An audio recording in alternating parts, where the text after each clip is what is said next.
Little by little, Madame Bertrand disclosed her character. She was domineering and precise, brooking no opposition and scarcely allowing a voluntary service, so she might, by forcible methods, obtain a readier obedience. In domestic affairs, such methods no longer prevailed, for things had changed in France, but at Laybach they were fashionable. She took with her a fair number of her family. Her mother, the former enemy of Josephine, attractive yet despite her 53 years, but experiencing incredible delight in modeling the ends of wax candles. Her two children, her grandchildren, the Fitzjames boy and girl, a huge domestic staff, and all the refinements of Paris luxury. The carriages driven a la Homo were never drawn by less than 6 horses. The table was more sumptuous than at the Tuileries.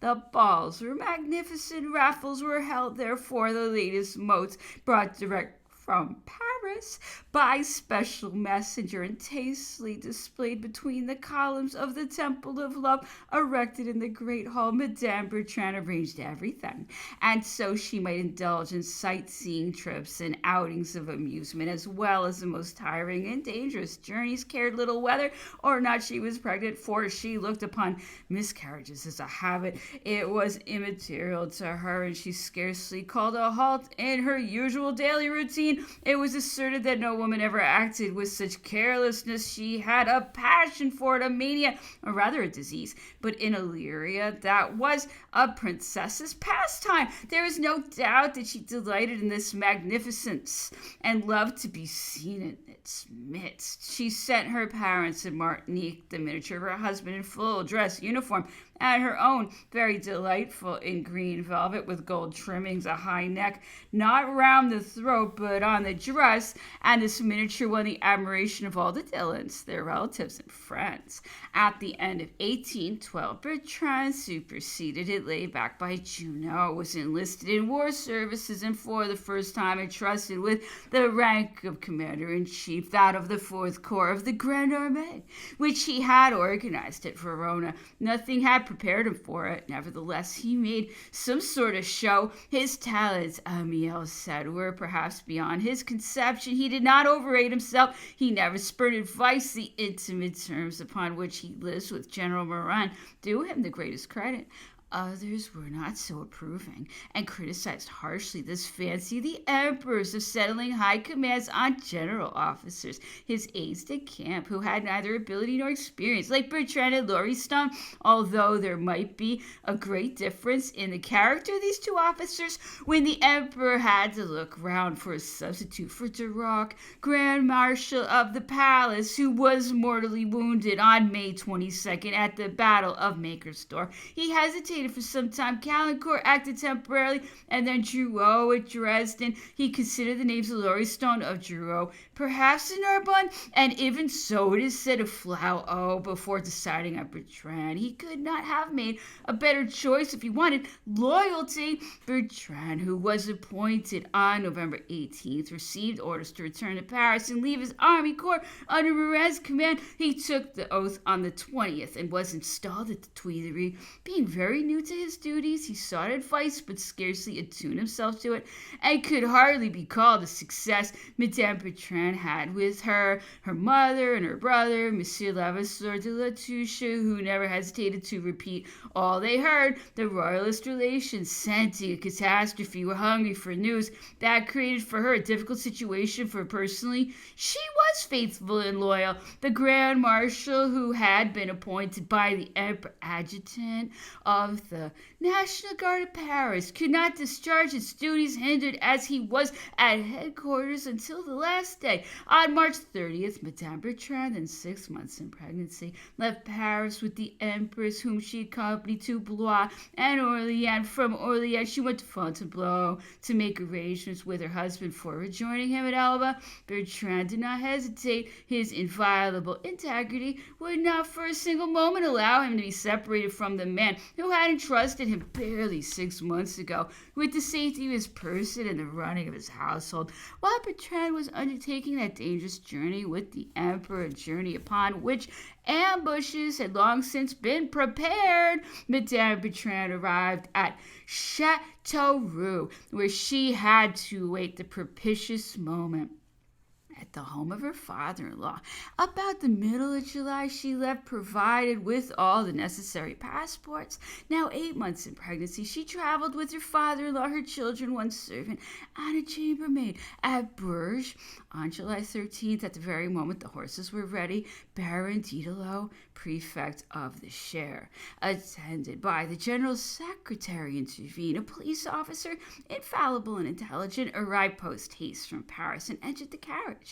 The carriage was searched. All the trunks, boxes, and cases were most carefully examined, but no paper was found. Certain informers, all well-meaning people, had announced that the Countess was carrying 250 letters. A dozen were found, all very insignificant, in her inkhorn and in her father-in-law's pocketbook. Madame Bertrand, wrote the officer, appeared surprised and affected by the seizure, which circumstances ordained. She showed all the more displeasure because, so she said, the king knew her husband had to return to France in the following April. So she did not mean to sacrifice her life to the king of the Isle of Elba, and reckoned that by means of a year's stay she would be rid of supervision. Besides, this well-bred woman did not know how to conform herself to what was so necessary in court life, punctuality. She carried her ignorance of the time to such a length, even for a woman, that at Elba it became irritable to the emperor, who was always displeased at unpunctuality in others. Several times she had to be waited for at table. Once she arrived when the emperor had already taken his seat and in the dining room with his mother and sister. She begged to be excused. Madame, said the emperor to her, it is neither good manners nor polite to keep us waiting. She lived restrictedly, wept a little, and Princess Pauline took away the dogs, but she got a sort of spite out of it, and for so-called health reasons she refrained from going out and dining with the emperor. Moreover, she gave birth in August to a child who died in October. Through a deplorable mistake of the doctor, all her English family pitied poor Madame Bertrand. So sorrowful at Elba, Lady Jerningham said. She wrote of it to her mother in Paris, but I think the climate will be good for her.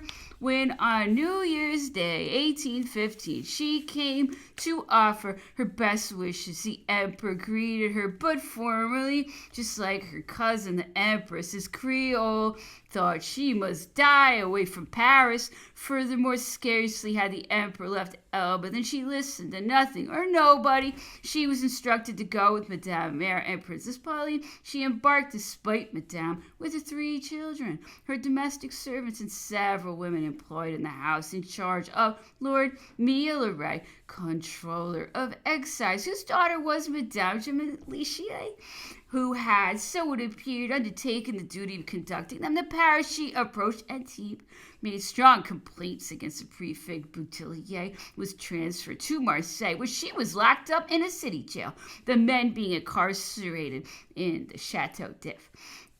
She was only liberated upon the emperor's orders from Paris.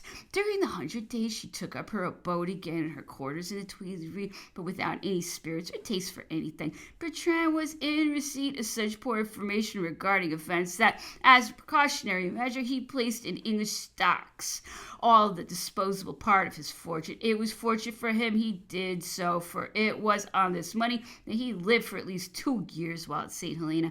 After Waterloo, she was naturally diligent at Malmaison and appeared to make no objection to a departure of which, even for her husband, she understood the necessity. Her journey from Malmaison to Rochefort, accompanied by Captain Piankowski, who was appointed her gallant knight, was only conspicuous by certain incidents which proved the loyalty of the nation to its leader, having arrived in Rochefort, and those public councils which were held in the emperor's presence, and in which each one gave his own opinion. She was the strongest supporter of the project for going to England. Bertrand himself wrote, I never advised the emperor to give himself up to England. Countess Bertrand, it is true, wanted this, said so. English by birth, she firmly believed in English honor and British hospitality. Had she, the daughter of a French general, not been welcomed by the English as their child instead of a refuge been welcomed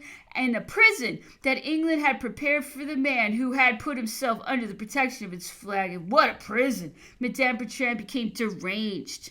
She wrote to the ministers in an endeavor to prevail upon them to prevent her husband accompanying Bonaparte, asserting that he was only doing it out of honor, and even so with reluctance. The reply came that the ministry could not be bothered with these details. Then she rushed to the emperor's cabin, entered without being announced, created a scene with her tears, her despair, and her anger. And when the emperor replied to her request that he could not forbid Bertrand to accompany him, she threw herself into the sea. She was saved by Madame de Monttalon, who seized her by a leg, but the attempted suicide was not appeased, and until the very last moment, she remained in a furious rage, using every means of appeals, tears, force to prevent Bertrand from doing his duty. This man must have had a very lively sense of humor, a truly magnificent will to resist in this way the woman he worshipped, but he stood firm.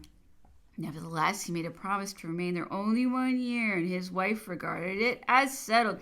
My dear cousin, she wrote to Lord Dillon, we are leaving for St. Helena. We shall stay there a year, and then I shall return to England with my husband and 3 children. And the general himself wrote, I plan to return to England next year. I'm writing to Lord Keith to obtain the necessary permission. I beg you to be good enough to second the request which he will make on this subject.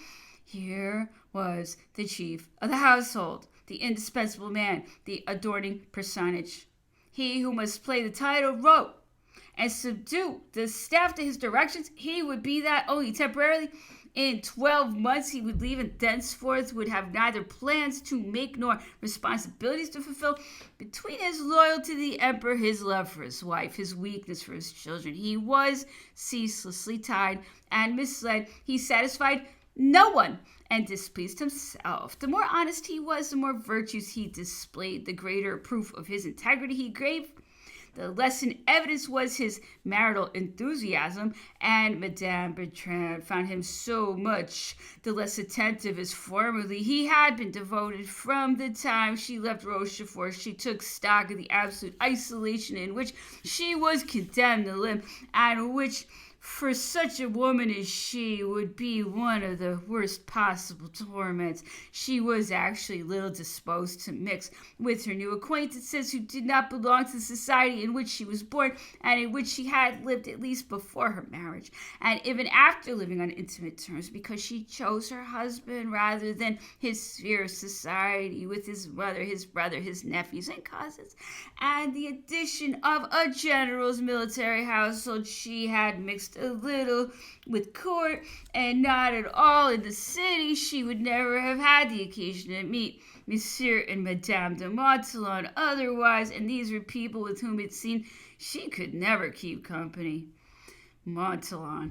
It was not that Charles Tristan de Monttalon was not of ancient stock, for in the 16th century it had been supplied to keepers of the seals and had been distinguished in the practice of the law since that time. In the 18th century, Mathieu de Monttalon, councillor of the Parliament of Metz, had by Marie-Louise Morin, daughter of an advocate of the court of tax, a son also Christian Mathieu, who entered the service and acquired a company in the Schomberg Dragoons. He married Mademoiselle de Rostaing of the court, whose father was a brigadier general, and her mother Luce before her marriage. By this grand marriage, he curried favor at first with the Duc de Penthièvre, with whom he became intimate, and through whom he obtained command of the Royal Penthièvre Dragoons. Then he took his departure. He had an arrangement with Monsieur for the post of Master of the Hounds, which he bought from the Comte de Beauterreau-Quentin.